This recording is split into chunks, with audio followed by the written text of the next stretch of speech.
Well, so speaking of, that awkwardness, there's got to be, elements of friction and conflict and things that are surfacing around this new hybrid workplace.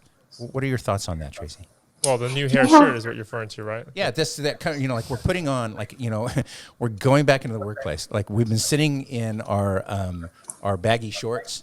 And it's the professional mullet, right? Like nice shirt and shaggy shorts, And so now, like we're gonna put on some new clothes, and like I'm thinking in terms of like societal behavioral clothing, and it's gonna feel uncomfortable. It's the new hair shirt coming back into the office.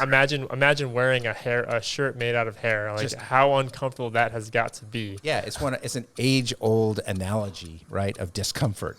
And so, what are your thoughts on that, Tracy? What does that look like to you? Well, you've got another word picture for me, like pandemic mullet. I love that. I'm not gonna be able to forget that for a while. Yeah, I think this is going to be so interesting because we're going to get back to the office and we're going to be so relieved to be back to something that's a little more normal, right? And it's going to feel good. And then we're going to get into the office and it's going to look different. Like there might be more distancing and there might be different circulation patterns. And that's going to introduce cognitive dissonance because it's going to feel like it should be normal again, but it's not going to be totally what we imagined. And that may set us up for some friction. And I think when we're in that cognitive dissonance, when we're in that friction, that new hair shirt, we could set up for a little more conflict, right? Like if I'm just not feeling myself, if I'm still kind of in the middle of adapting, that little thing that somebody does might annoy me more than it normally would.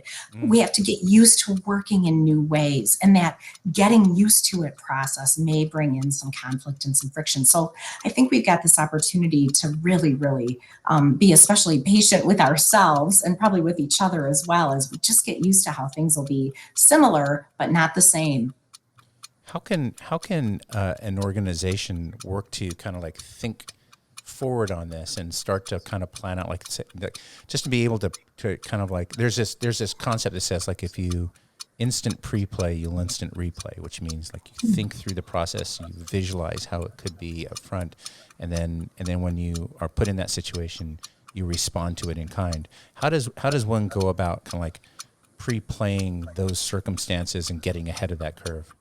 Yeah, gosh, you said it. I've always loved the mantra, people don't trust what they don't understand. So I think a big part of it is like letting people know what to expect, kind of giving them some sense of what to expect. I think giving them a really clear vision for what it's going to be like, giving them a really clear sense for how important it will be to get back. And I think reducing some of the risk as well, like people may be a little bit vulnerable, like, oh, I feel like it's the first day of school all over again. So giving people a really clear sense of what that is so they feel less vulnerable. Now, that's not to say you're going to wake up one day and say, we've arrived, we've adapted. It's a constant struggle and a constant battle to continuously adapt. We've adapted. We're there.